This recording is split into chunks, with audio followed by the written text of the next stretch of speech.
Class 11-এর ছাত্রছাত্রীরা, সামনে তোমাদের সেকেন্ড সেমিস্টার পরীক্ষা রয়েছে। সেকেন্ড সেমিস্টার পরীক্ষাতে দর্শন সাবজেক্টে যুক্তিবিজ্ঞানের প্রকৃতি, অবরোহ এবং যে আরোহ, এই অধ্যায় থেকে 3 মার্কের যে প্রশ্নগুলি আসার সম্ভাবনা রয়েছে, সেই প্রশ্নগুলি কোনগুলি খুবই গুরুত্বপূর্ণ সেইগুলি তোমরা দেখে নাও। দেখতে পাচ্ছ প্রথম প্রশ্নটি রয়েছে, তর্কবিজ্ঞানের বা যুক্তিবিজ্ঞানের ব্যুৎপত্তিগত অর্থ কী? যুক্তিবিদ কপি যুক্তিবিজ্ঞানের কি সংজ্ঞা দিয়েছেন? যুক্তিবিজ্ঞান কি নিয়ে আলোচনা করে? এই প্রশ্নের উত্তরটি কেমন হবে তোমরা দেখতে পাচ্ছ। উত্তরটি তোমরা ভালো করে দেখে নাও। দেখতে পাচ্ছ, আমি তোমাদেরকে আস্তে আস্তে দেখাচ্ছি, তোমরা উত্তরটি দেখে নাও। এরপরে নেক্সট যে প্রশ্ন রয়েছে সেটি তোমরা দেখে নেবে, এটা যুক্তিবিজ্ঞানের আলোচ্য বিষয়।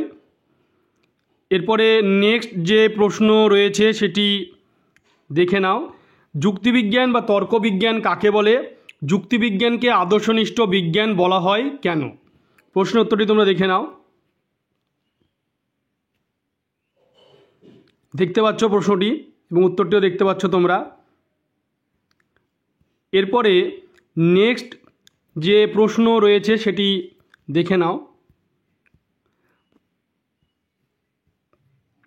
প্রশ্ন নাম্বার 3, যুক্তিবিদ্যার বিষয়বস্তু বা আলোচ্য বিষয় কি? যুক্তিবিদ্যায় চিন্তা শব্দটি কয়টি অর্থে ব্যবহৃত হয়েছে তা আলোচনা করো। দেখে নাও উত্তরটি।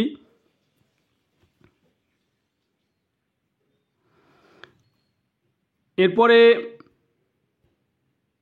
নেক্সট যে প্রশ্ন রয়েছে সেটি দেখে নাও। 4 দাগে, যুক্তিবিদ্যার জনক কাকে বলা হয় এবং কেন? যুক্তিবিজ্ঞানের নব্যযুগের সূচনার ধারক কাকে বলা হয় এবং কেন? প্রশ্নোত্তরটি তোমরা দেখতে পাচ্ছ।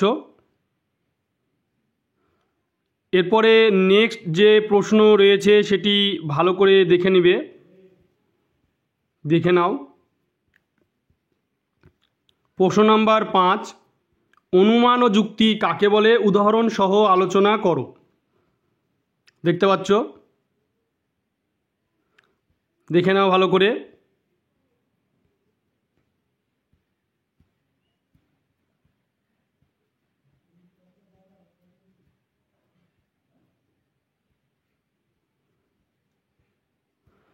এরপরে নেক্সট যে প্রশ্ন রয়েছে, যুক্তির বৈশিষ্ট্যগুলি উল্লেখ করো। প্রশ্ন নাম্বার 6, প্রশ্নোত্তরটি তোমরা দেখতে পাচ্ছ। 3 মার্কের প্রশ্নগুলি খুব গুরুত্বপূর্ণ, দেখতে পাচ্ছ তোমরা। এরপরে নেক্সট যে প্রশ্ন রয়েছে সেটি তোমরা দেখে নাও।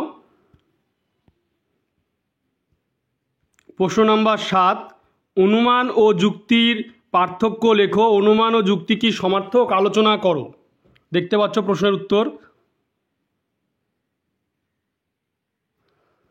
এরপরে নেক্সট যে প্রশ্ন রয়েছে সেটি দেখে নিবে।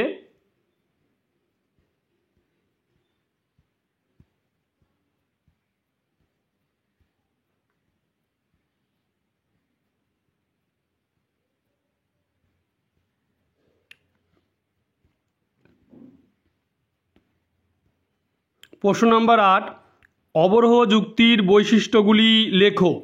তোমরা দেখতে পাচ্ছ প্রশ্নটি এবং প্রশ্নের উত্তরটি দেখে নাও।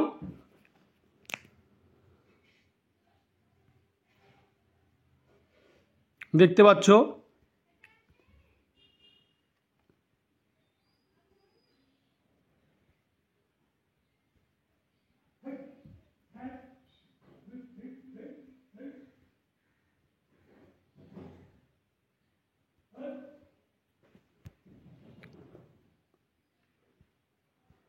এরপরে রয়েছে আরোহ যুক্তির বৈশিষ্ট্যগুলি লেখো। তোমরা দেখে নাও।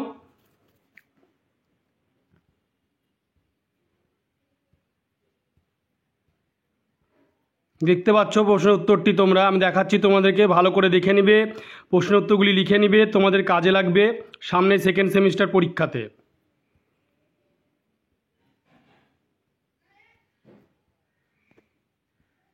এরপরে রয়েছে অবরোহ ও আরোহ যুক্তির সাদৃশ্য বা মিলগুলি উল্লেখ করো।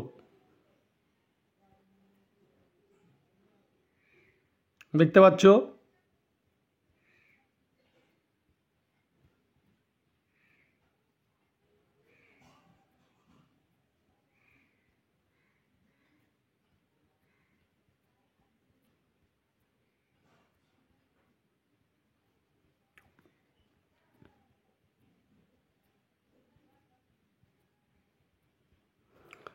এরপরে তোমরা দেখতে পাচ্ছ প্রশ্ন 11 অবরোহ ও আরোহ যুক্তিকে কি পরস্পর পরিপূরক বলা যায়, আলোচনা করো।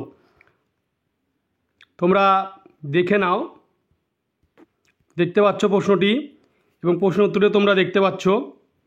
তোমরা ভিডিওটিকে বেশি করে শেয়ার করবে, চ্যানেলটিকে অবশ্যই সাবস্ক্রাইব করে পাশে থাকা বেল আইকনে তোমরা প্রেস করবে, যাতে পরবর্তী ভিডিওর নোটিফিকেশান তোমাদের কাছে পৌঁছে যায়।